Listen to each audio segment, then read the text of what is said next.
Unveiling the Closing Set, Mastering English Phrases. Hello, everyone. Welcome back to our channel, where we make English learning easy and fun.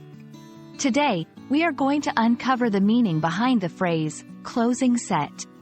Whether you're a beginner or advanced learner, understanding these expressions is crucial for your mastery of English. So, let's dive in and explore this phrase together. The phrase, closing set, actually comes from the world of performances and events. Imagine you're at a concert, and the band is playing their final songs. This last performance is known as the closing set.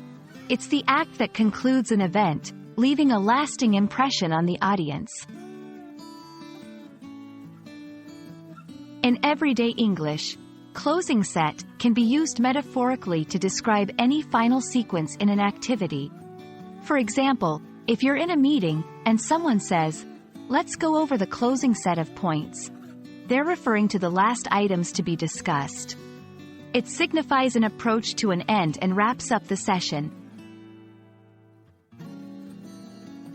Let's see how we can use closing set in different contexts. In performance, the band saved their best songs for the closing set to end the night on a high note. In business or meetings, we need to finalize the agenda for tomorrow's meeting, including the closing set of deliverables. In everyday conversation, after a long day of sightseeing, our closing set will be the light show at the park. And that's a wrap on closing set. Remember, this phrase is all about the end of something, often with the connotation of saving the best for last.